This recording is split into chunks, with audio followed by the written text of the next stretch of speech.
नमस्कार, आप देख रहे हैं कालचक्र। मैं हूं श्रद्धा और मेरे साथ हैं प्रश्न कुंडली विशेषज्ञ पंडित सुरेश पांडे जी। पंडित जी, बहुत बहुत स्वागत है आपका। आपका कल कैसा था, आपका आज कैसा है और आने वाला कल कैसा होगा, जानना है तो जरूर देखें कालचक्र। जी हाँ, आज ही अपनी कुंडली पर जरूर गौर करें। आपकी कुंडली के पहले भाव में अलग अलग ग्रहों का स्थित होना आपके बीते हुए कल, आज और आने वाले कल के बारे में बहुत कुछ बयां करता है। कुंडली का पहला भाव आपके जीवन, आपके व्यक्तित्व, आपके फ्यूचर पर क्या प्रभाव डालता है, यही बताएंगे आज आपको प्रश्न कुंडली विशेषज्ञ पंडित सुरेश पांडे जी। तो चलिए अपनी चर्चा को शुरू करते हुए बात करते हैं पहले भाव की। पहले भाव को हमारे ज्योतिष में सबसे खास क्यों माना गया है, इसका संबंध किस ग्रह से है और ये हमारे जीवन पर क्या प्रभाव डालता है, आइए जानते हैं। बताइए पंडित जी, कुंडली के पहले भाव के बारे में। देखिए, हमारे मनीषियों ने मनुष्य के जीवन का समग्र रूप से अध्ययन करने के लिए जन्म कुंडली के विधान को 12 भागों में डिवाइड किया, जिसमें पहला भाव जो आता है वो शरीर का भाव आता है। दूसरा भाव जो आता है उससे धन, कुटुंब, परिवार, खान पान, बातचीत का तरीका, चेहरे की आकृति, इसके बारे में विचार किया जाता है। तीसरे भाव से भाई बहन के बारे में, पराक्रम के बारे में, नौकरी के बारे में विचार किया जाता है। और चौथे भाव से माता के बारे में, भूमि भवन वाहन के बारे में, सुख के बारे में, यश कीर्ति के बारे में विचार किया जाता है। पांचवा भाव जो जन्म कुंडली में मनीषियों ने निर्धारित किया है, उससे हम किस देवता की उपासना करेंगे, पढ़ाई कैसी होगी, बौद्धिक क्षमता कैसी होगी, संतान कैसे होंगे, इन सब चीज़ों का विचार किया जाता है। छठे भाव से रोग, दुश्मन, मामा, इन सब चीज़ों का विचार किया जाता है। सातवें भाव से पत्नी का विचार किया जाता है, कभी कभी शत्रु का भी विचार किया जाता है। सातवें भाव से पत्नी के रूप रंग का विचार किया जाता है। सातवें भाव से पत्नी के स्वभाव का विचार किया जाता है। तो ये आठवां भाव जो है वो मृत्यु का स्थान है। किसी व्यक्ति की आयु कितनी होगी, किस तरह से उसकी मृत्यु होगी, अल्पायु योग, मध्यायु योग, दीर्घायु योग कैसा है, ये आठवें भाव से विचार किया जाता है। नौवें भाव से धर्म के बारे में, पिता के बारे में, भाग्य के बारे में विचार किया जाता है। और 10वें भाव से आजीविका, रोजी रोटी, प्रोफेशन, राज्य में अर्थात सरकार में अपनी भागीदारी, सरकारी पद की प्राप्ति, ये सब 10वें भाव से विचार करने योग्य है। एकादश भाव से आमदनी, आय स्रोत, बड़ा भाई, ये सब 11वें भाव से विचार किए जाते हैं। 12वें भाव से खर्च, पूर्व जन्म, इन सब का विचार 12वें भाव से किया जाता है। लेकिन आज हम सिर्फ बात करेंगे कुंडली के पहले भाव की, अर्थात जिसको ज्योतिष की भाषा में कहते हैं तन भाव। इससे जानते हैं क्या क्या विचार किया जाता है। शरीर की लंबाई चौड़ाई, शरीर का रंग, चेहरे की बनावट, बालों की संरचना, नाक कान मुंह की संरचना, इनसे इन सब चीजों का विचार किया जाता है। साथ ही शरीर रोगी होगा कि निरोगी, ये सब चीजों का विचार इसी से किया जाता है। तो ज्योतिष में तन नाम से लग्न भाव को पुकारा जाता है। कुंडली के जन्म कुंडली के पहले भाव में जहां लग्न लिखा हुआ है, अंग्रेजी में लिखा होगा तो ASC लिखा होगा और हिंदी में लिखा होगा तो लग्न लिखा होगा, ठीक है। वहां पहले भाव लग्न का स्वामी ग्रह मंगल और राशि मेष है। कुंडली के पहले भाव का संबंध हमारे शारीरिक बल, स्वास्थ्य, रोग प्रतिरोधक क्षमता, रूप, मस्तिष्क, स्वभाव, आयु, आत्मविश्वास, सम्मान, प्रसिद्धि, प्रतिष्ठा, तेज, आकृति, प्रकृति, आत्मा और यश को दर्शाता है। कुंडली में लग्न या लग्नेश के मजबूत होने से ये सभी पहलू भी मजबूत हो जाते हैं, ये सत्य है।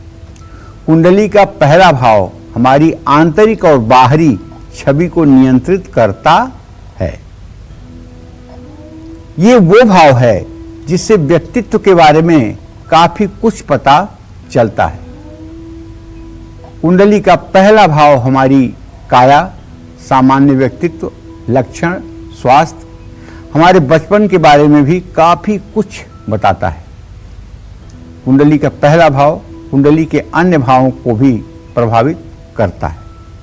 कुंडली के सभी भावों में से सबसे महत्वपूर्ण स्थान लग्न का ही है, क्योंकि तुलसी धर्मधाम शरीर से।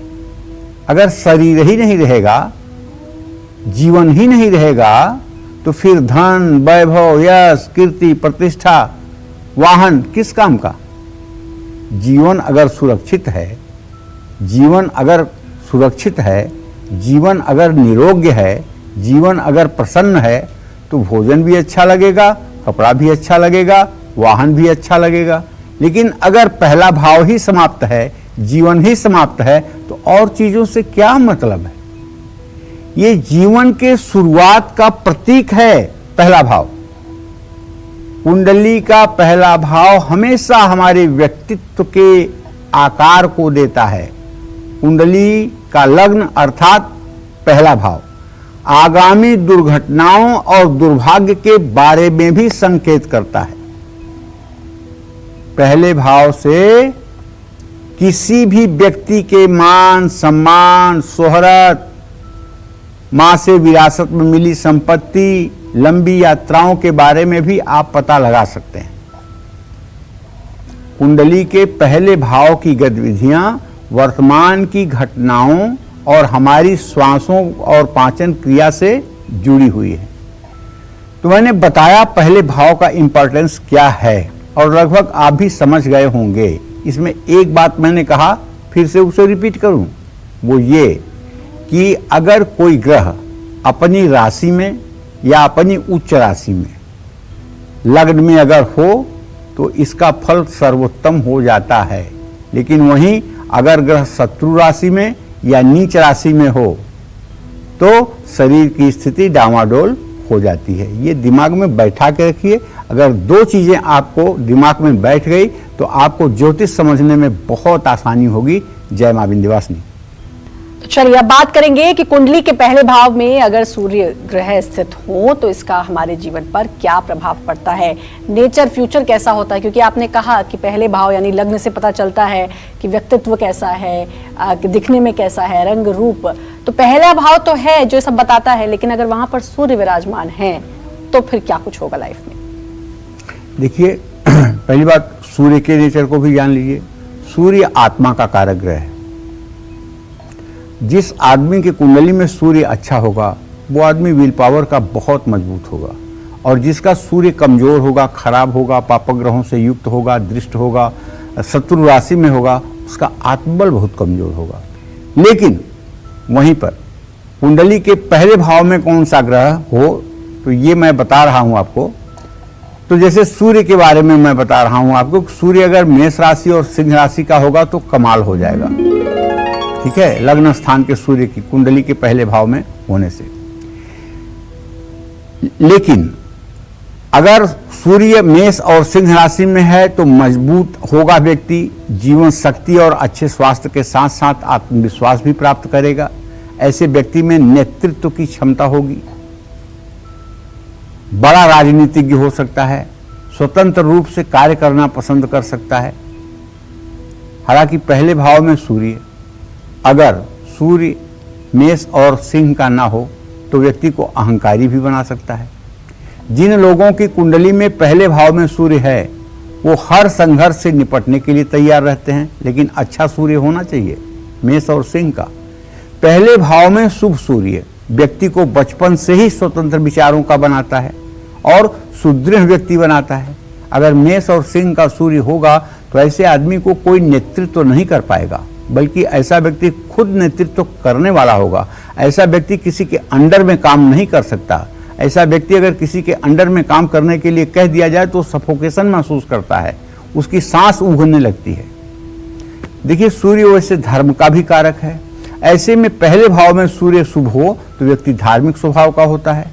लेकिन सूर्य अगर लग्न में नीच राशि का हो, शत्रु राशि का हो, पाप राशि का हो, तो ऐसा व्यक्ति ईर्ष्यालु स्वभाव का होता है, सर के ऊपर रोग होता है, आत्मा कमजोर होती है, बाल बचपन में ही पकने लगते हैं, आंखों में दिक्कत आती है और ऐसा व्यक्ति आलसी भी होता है और प्रायः बीमार रहता है।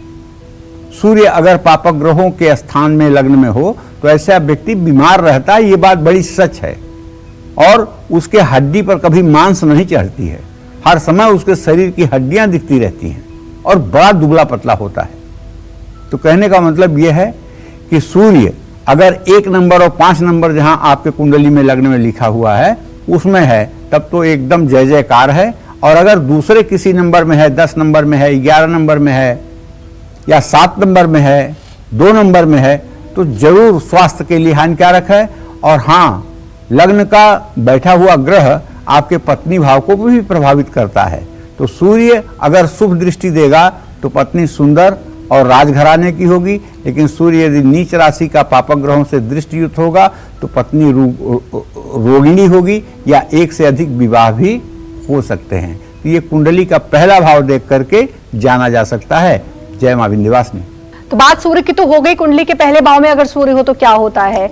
अब बात करेंगे चंद्र की। अगर कुंडली के पहले भाव में चंद्रमा है तो ऐसा व्यक्ति किस पर्सनालिटी का होता है, साथ ही ऐसे व्यक्ति में कौन कौन सी खूबियां या खामियां होती हैं, ये जानेंगे पंडित जी से। बात सूर्य की हो गई, अब बात चंद्रमा की भी करते हैं।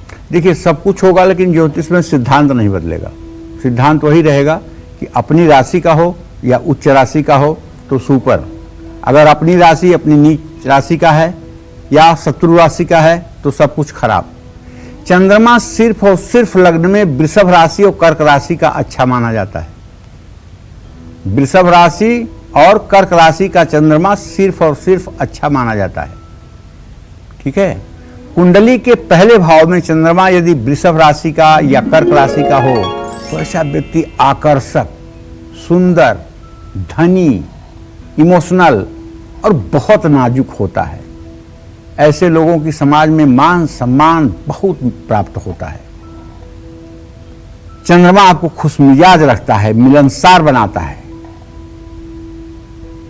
लेकिन अगर यही चंद्रमा निर्बल हो गया, नीच राशि में हो गया, शत्रु राशि में हो गया, पापक ग्रहों से पीड़ित हो गया, तो आत्मविश्वास और मन को आत्मविश्वास की कमी होगी और मन हर समय बेचैन रहेगा। चंद्रमा अगर कमजोर हो तो ऐसा व्यक्ति डरपोक, दुर्बल, निर्बल होगा। चंद्रमा लग्न में अगर अकेला हो, कमजोर हो तो व्यक्ति का स्वास्थ्य हर समय प्रभावित होता है।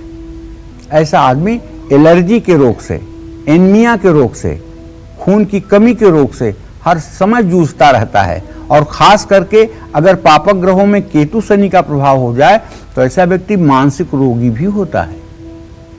ऐसे लोगों को पानी से बड़ा डर लगता है जिनका चंद्रमा खराब हो। ऐसे लोगों की गलत संगत में रहने की आशंका ज्यादा हो जाती है। ऐसे लोग अपना हित और अहित नहीं पहचान पाते हैं। ऐसे लोग दूसरों के साथ आसानी से संबंध नहीं बना पाते हैं।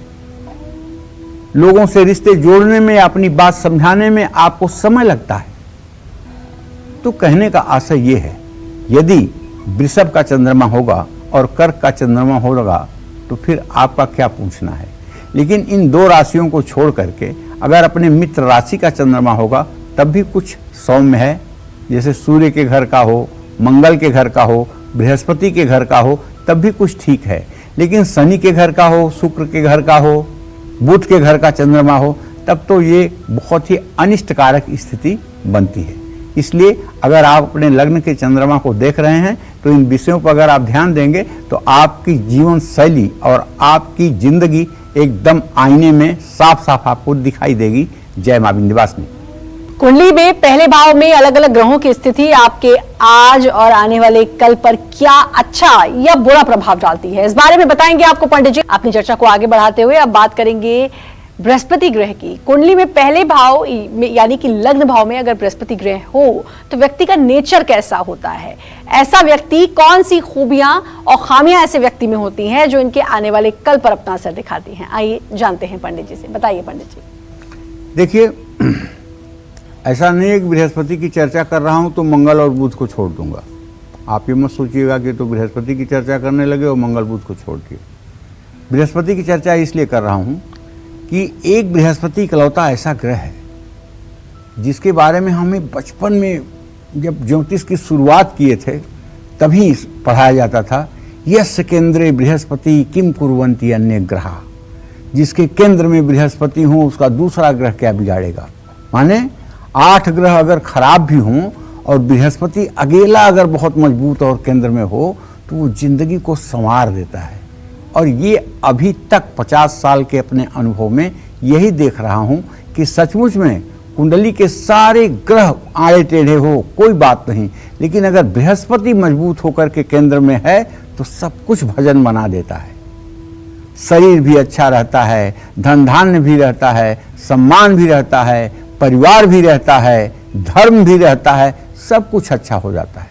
लेकिन अकेला बृहस्पति अगर निर्बल, दुर्बल और पाप पीड़ित हो जाए, सब कुछ अच्छा होते हुए भी जीवन सुख से वंचित हो जाता है।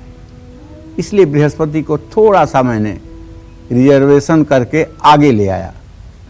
तो आप देखिए कुंडली में लग्न भाव में बृहस्पति अगर उच्च का माने जहाँ 4 नंबर लिखा हो, कर्क राशि हो, अगर वहाँ हो तो ऐसा व्यक्ति उदार होता है, दान पुण्य करने वाला होता है, सकारात्मक सोच का होता है, मजबूत इरादों वाला होता है।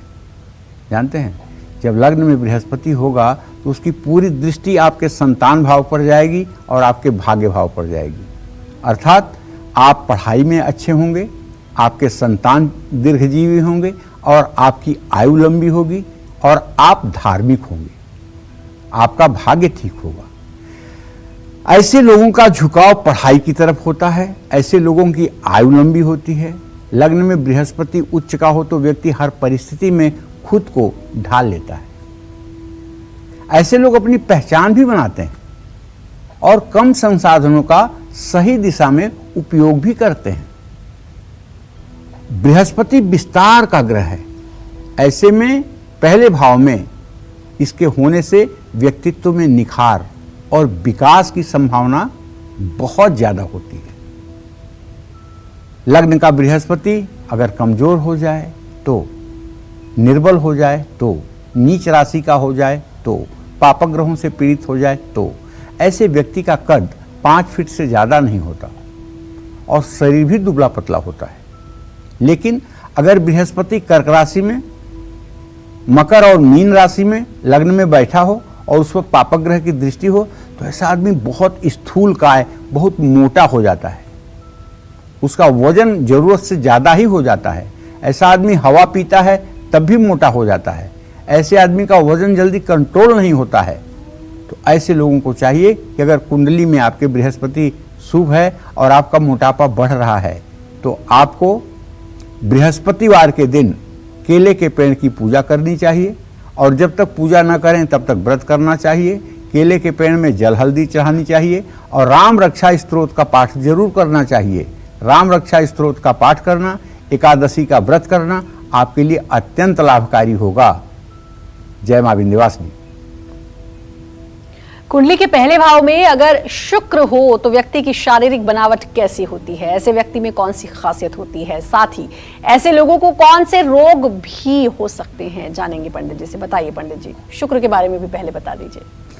देखिए, अब बृहस्पति के बारे में बताए हैं तो देवताओं के गुरु थे, अब शुक्र जो है ये राक्षसों के गुरु हैं। अगर इनको ना बताएं तो कहेंगे कि हमारा कंपटीशन कमजोर कर रहे हैं पंडित जी। तो चलिए शुक्र के ही बारे में पहले जान लीजिए, मंगल बुध के बारे में इसके बाद में बताऊंगा। तो जैसे शुक्र के बारे में ये जान लीजिए कि शुक्र जो है दिव्यांगना वाहन वस्तुभूषा चिंता तु कार्या भृगुणा बुधेन्द्र, अर्थात सुंदरता और सुंदरता से प्रेम करने वाला, सुंदर और सुंदरता से प्रेम करने वाला, इसका ग्रह है शुक्र। शुक्र लग्न में हो तो व्यक्ति सुंदर और आकर्षक होगा, इसमें नो डाउट। शुक्र आंखों का कारक ग्रह है। शुक्र जितना अच्छा लग्न में होगा व्यक्ति की आंखें उतनी अच्छी होंगी। अगर शुक्र वृषभ या तुला राशि का होगा या मीन राशि का होगा तो ऐसे व्यक्ति की आंखें हिरनी के आंखों जैसी होंगी। और शुक्र यदि पाप पीड़ित या पापक ग्रहों के साथ होगा या पापयुक्त होगा तो ऐसे व्यक्ति की आंखें इतनी कम खुलती हैं कि दूर से देखने में नहीं लगती कि व्यक्ति देख रहा है कि नहीं देख रहा है। आंखों की संरचना शुक्र के ऊपर डिपेंड करती है। जितनी सुंदर आंखों के स्वामी होंगे लोग, उनके बारे में दो चीजें आप जान लीजिए। एक तो कभी उन्हें धन वैभव की कमी नहीं होगी, और दूसरा वो हर समय लोग उनसे मिलने के लिए तरसते रहेंगे। अगर आंखों की संरचना सुंदर, आकर्षक या हिरनी की तरह आंखें हैं तो क्यों? क्योंकि शुक्र मजबूत होगा और शुक्र विलासिता का ग्रह है, शुक्र लोकप्रियता का ग्रह है, तो ऐसे आदमी का नाम बहुत होगा, ऐसे आदमी की पब्लिसिटी बहुत होगी, तो ऐसे व्यक्ति से मिलने के लिए लोग तरसेंगे ना। तो अगर शुक्र लग्न में हो, 12 नंबर लिखा हो जहां मीन लग्न हो, या फिर वृषभ लग्न में हो या तुला लग्न में हो, तो व्यक्ति का व्यक्तित्व आकर्षक होता है और ऐसे व्यक्ति के अंदर थोड़ा सा राजसी वृत्ति होती है और बहुत ज्यादा कामुक होते हैं। काम वासना इनके अंदर कुछ जरूरत से ज्यादा होती है। शुक्र लग्न में हो तो ऐसे व्यक्ति की ओर लोग बहुत जल्दी आकर्षित होते हैं।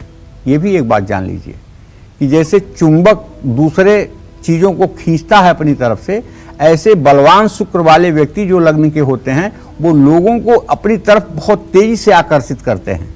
ऐसे लोगों से लोग मित्रता करने के लिए, परिचय करने के लिए बेचैन रहते हैं। उच्च का शुक्र लग्न में हो तो कम मेहनत करके भी कई चीजें मिल जाती हैं, लेकिन शुक्र की इन सकारात्मक चीजों को लालच करने पर आपको नुकसान भी उठाना पड़ सकता है। शुक्र अगर कमजोर है, अर्थात कन्या राशि का शुक्र है जहां 6 नंबर लिखा हुआ है, तो आपका विचार अस्थिर होगा। शुक्र अगर अस्त है, सूर्यादि ग्रहों के साथ अस्त हो गया है, तो नेत्र रोग होगा। सूर्य और शुक्र की राशि अंश कला विकला अगर बराबर हो तो व्यक्ति जन्म से ही जन्मांध होगा। सूर्य और शुक्र के डिग्री में अगर 3 डिग्री तक का अंतर हो तो बचपन में 5 साल 6 साल की उम्र में ही चश्मा लग जाएगा। शुक्र अगर मंगल से संबंध बनाता हो और पापक ग्रहों से संबंध बनाता हो तो बचपन में ही डायबिटीज हो जाएगी, स्किन से रिलेटेड रोग हो जाएगा, गुप्त रोग हो जाएगा। और सूर्य अगर सूर्य के साथ शुक्र अगर हो और शुक्र अस्त हो तो ऐसा पुरुष स्पर्म काउंट उसके मतलब कि उसके वीर्य में जीव नहीं होगा, और अगर स्त्री हो तो उसके अंडे ठीक से निर्माण नहीं होंगे। अर्थात जननांग संबंधी दोष शुक्र ही देता है। तो इन बातों को ध्यान में दे करके अगर बहुआयामी दृष्टिकोण से अध्ययन किया जाए तो व्यक्ति के बारे में एक ग्रह ही बहुत कुछ बोल सकता है। जय मां विंध्यवासिनी। और चलिए अब बात मंगल ग्रह की होगी। अगर आपके पहले भाव में मंगल ग्रह स्थित है तो इसका हमारे आज और आने वाले कल पर क्या प्रभाव पड़ता है, बताइए पंडित जी। बारी आ गई मंगल की। हाँ, तो देखिए मैं खुश भी हुआ, कम से कम मंगल के साथ न्याय हो रहा है।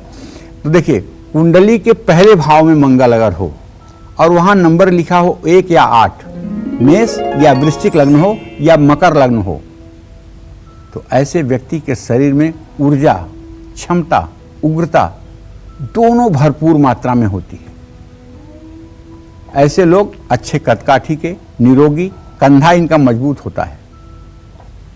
लग्न भाव में मंगल अगर अशुभ होगा, खास करके मंगल अगर 4 नंबर में हो तो व्यक्ति क्रोधी होगा, झगड़ालू होगा, हमेशा अपनी परिस्थितियों को कोसने वाला होगा, हर समय नकारात्मक बात करने वाला होगा, डरपोक होगा। लग्न में मंगल अशुभ अगर है तो दांत के लिए, पेट के लिए, डायबिटीज रोग के लिए, ये सब रक्तचाप के लिए ये तकलीफ देह है। इसलिए मंगल का अच्छा होना बहुत जरूरी है। लेकिन मंगल कितना ही अच्छा हो, लग्न में मंगल होगा तो मंगल ही होगा। अगर बृहस्पति की उस पर दृष्टि होगी तो मंगल दोष खत्म हो जाएगा। कर्क का अगर मंगल होगा तो मंगली दोष खत्म हो जाएगा, क्योंकि नीच राशि और अस्त का मंगल मंगली दोष नहीं देता है। जय मां विंध्यवासिनी। और चलिए अब बात बुध ग्रह की। अगर आपकी कुंडली में लग्न में बुध ग्रह स्थित हैं तो फिर व्यक्ति किन चीजों का धनी होता है, साथ ही ऐसे लोगों में कौन कौन सी खूबियां और खामियां होती हैं, जानते हैं पंडित जी से, बताइए। बुधेन बुद्धि सदनर्थ संस्था, बुध बुद्धि का कारक ग्रह है, बुध स्किन का कारक है, त्वचा का कारक है, बुध मामा का कारक है, बुध वाणी का कारक है। ये तो आप जानते ही होंगे, अगर नहीं जानते हैं तो आज जान लीजिए। इतने दिनों से प्रोग्राम में ये सब आपको बताता रहता हूं। तो कुंडली का जो लग्न है, तनु भाव है जिसको कहते हैं, वहां अगर मिथुन और कन्या का बुध हो तो ऐसा व्यक्ति वाणी का धनी होता है, गुणवान होता है, जिज्ञासु होता है। ऐसे व्यक्ति की किसी चीज के शोध में रुचि होती है। कन्या का अगर बुध हो तो नेता होता है, बुध बृहस्पति के संयोग में हो तो ज्योतिषी होता है। ऐसे लोगों के पास मौजूद बौद्धिक क्षमता जो होती है वो बहुत ही अतुलनीय होती है। लेकिन अगर इनका बुध खराब हो जाए तो ऐसे लोग सोच समझकर नहीं बोलते हैं, जिसके कारण इन्हें नुकसान उठाना पड़ता है। बुध लग्न में हो तो व्यक्ति मिलनसार होता है, बुध लग्न में होगा तो व्यक्ति की नाक तोते की तरह होगी, बुध लग्न में होगा तो व्यक्ति का रंग जो होगा वो ना तो श्याम वर्ण होगा, ना तो गेहुआ होगा, ना तो गोरा होगा, हल्का सा हरित रंग होगा। और ऐसे व्यक्ति के अंदर धैर्य की कमी भी होगी। कारोबार में भी बुद्धि तेज चलती है ऐसे लोगों की, अगर उसका शुभग्रह से संबंध हो। लग्न में वृषभ, कर्क, कन्या, वृश्चिक, मकर, मीन राशि में अगर बुध हो तो उच्च विद्या की प्राप्ति होती है। लेकिन नीच राशि का बुध हो तो उच्च शिक्षा प्राप्त करने में काफी मुश्किलें आती हैं। नीच राशि का मतलब जहां 12 नंबर अगर लग्न में लिखा हो। लेकिन अगर बृहस्पति उच्च का हो तो ये नीच भंग हो जाता है, तब ये दोष समाप्त हो जाता है।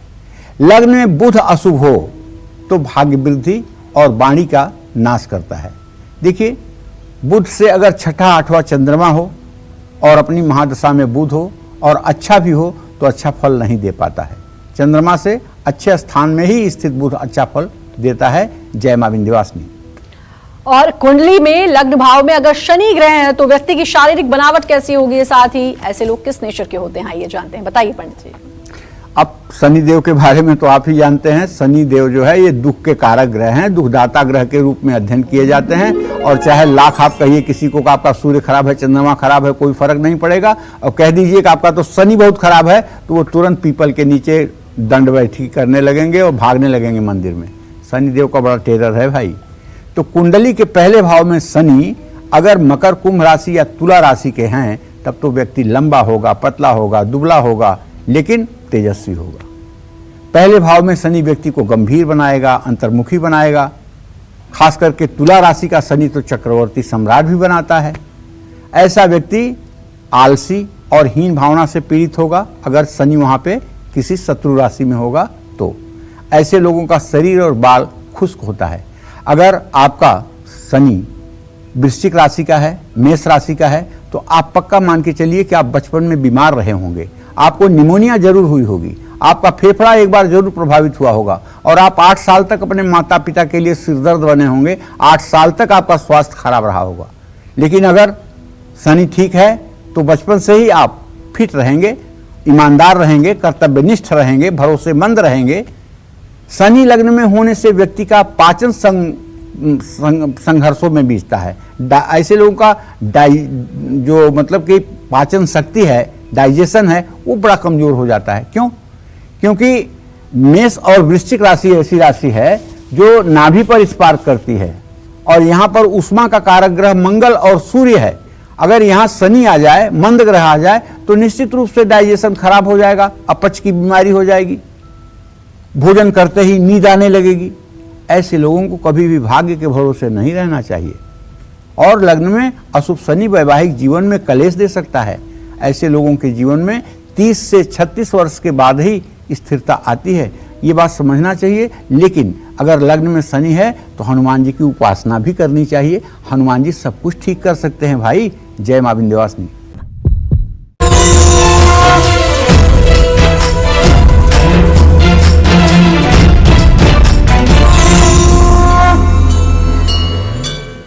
ब्रेक के बाद स्वागत है आप सभी का कालचक्र में। अपनी चर्चा को आगे बढ़ाते हुए अब बात करते हैं राहु ग्रह की। कुंडली में पहले भाव में यानी लग्न भाव में अगर राहु ग्रह हो तो व्यक्ति का नेचर कैसा होता है, ऐसे व्यक्ति में कौन सी खूबियां होती हैं, कौन सी खामियां होती हैं, इनका आने वाला कल पर क्या कुछ असर पड़ता है, ये जानेंगे।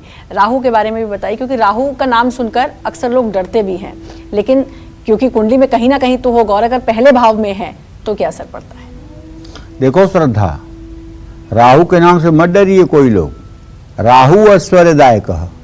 राहु जब तक कुंडली में बहुत अच्छा नहीं होगा, जब तक राहु बहुत मजबूत नहीं होगा, तब तक आप जी तो सकते हैं, खा तो सकते हैं, पहन तो सकते हैं, लेकिन वैभवशाली नहीं हो सकते हैं, ऐश्वर्यवान नहीं हो सकते हैं, अरबपति खरबपति आप नहीं हो सकते हैं।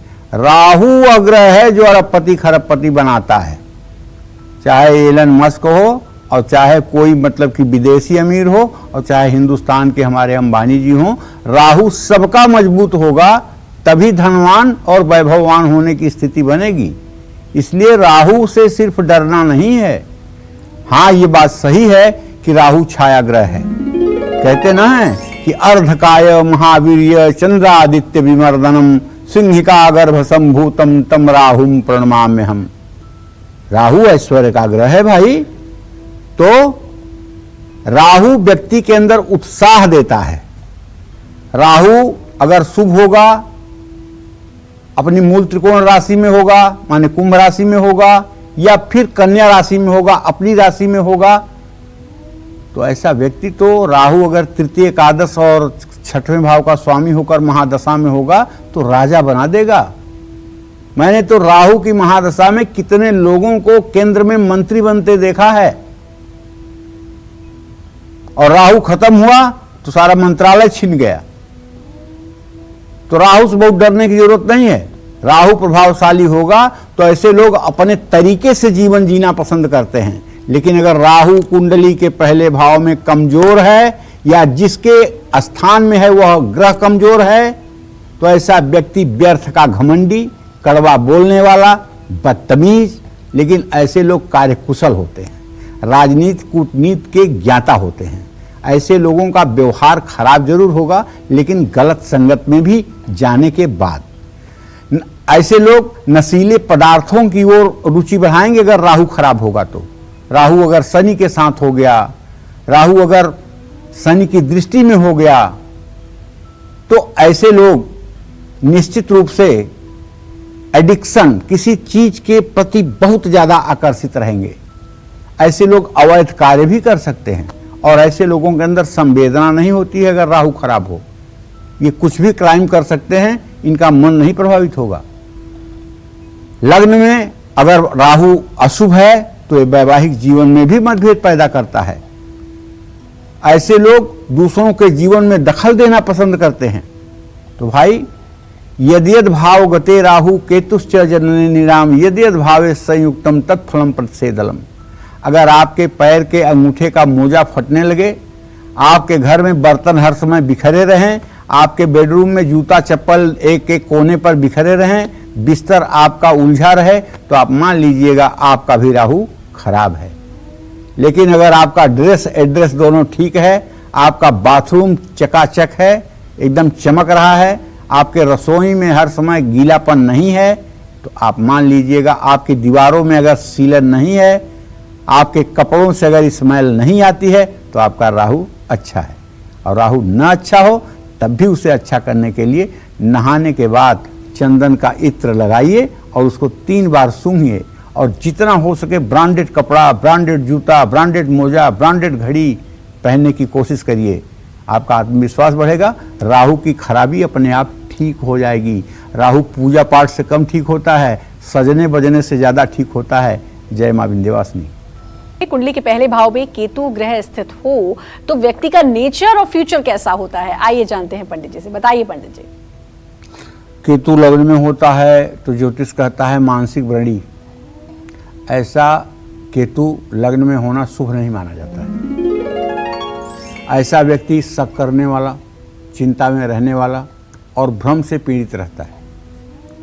लग्न में केतु होने से व्यक्ति पर एक नकारात्मक इम्पैक्ट जो पड़ता है, उससे व्यक्ति की महत्वाकांक्षा समाप्त हो जाती है। ऐसे लोगों के चेहरे पर आसानी से हंसी नहीं आती है। लग्न में केतु आत्मविश्वास की कमी देता है। कुंडली में लग्न भाव यानी पहले भाव में केतु होने पर व्यक्ति खुद के सकारात्मक और नकारात्मक पहलुओं को भली भांति जानता है। ऐसे लोगों का व्यक्तित्व रहस्यमयी हो सकता है।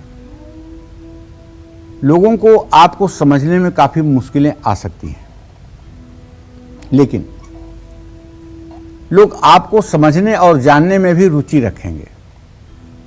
लग्न में केतु अशुभ होने पर स्वास्थ्य प्रभावित कर सकता है। ऐसे लोगों की सहन शक्ति भी प्रभावित हो सकती है। लेकिन एक बात केतु के फलादेश में ध्यान देना चाहिए, यद भाव गते राहु केतुश्च जनने नृणाम तत्तद भावे संयुक्तम यद फलम प्रतिषेधलम। केतु जिस राशि के स्थान में हो, उस राशि के स्वामी का बल देखिए।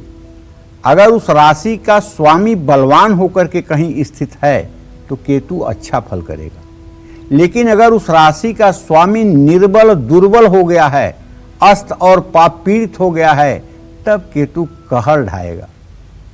केतु ही वह ग्रह है जो नर्वस सिस्टम को प्रभावित करता है और मस्तिष्क में रोग होना, किसी प्रकार का ब्रेन हेमरेज होना, किसी प्रकार की क्लॉटिंग आनी, दिमाग का ऑपरेशन होना, ये सब केतु करता है। और खास करके ये केतु की दशा में होता है। अगर केतु अशुभ है तो बिना केतु के मानसिक व्रणी नहीं हो सकता व्यक्ति। ये केतु अगर छठे भाव के स्वामी से संबंध करता है, लग्नेश से संबंध करता है, तो अपस्मार, मिर्गी जैसा रोग भी ये केतु देता है। जिन लोगों को मिर्गी आती है, जिनके दाहिने तरफ यहाँ पीछे स्वेलिंग आ जाती है और फिट्स आ जाती है, ये केतु उसका भी कारण है। केतु के अगर उपाय किए जाएं तो उसमें भी लाभ मिलता है। तो हमारे कहने का आशय यह है कि केतु वैसे लग्न का अच्छा होता ही नहीं है, लेकिन अगर लग्नेश बहुत अच्छी स्थिति में हो, बहुत मजबूत स्थिति में हो, तो केतु का बुरा प्रभाव भी नहीं होता है। जय मां विंध्यवासिनी।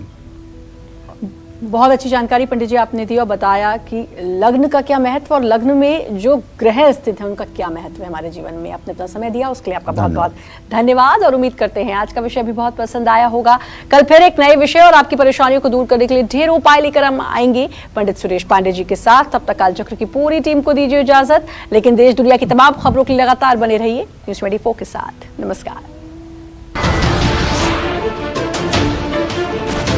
नमस्कार, मैं हूं मानक गुप्ता। अगर आपको हमारा ये वीडियो पसंद आया हो तो इसे लाइक और शेयर जरूर करें, और हां, हमें सब्सक्राइब और फॉलो करना ना भूलें ताकि आप देश और दुनिया की कोई खबर मिस ना करें। तो जुड़े रहिए हमारे साथ और देखते रहिए न्यूज़ 24।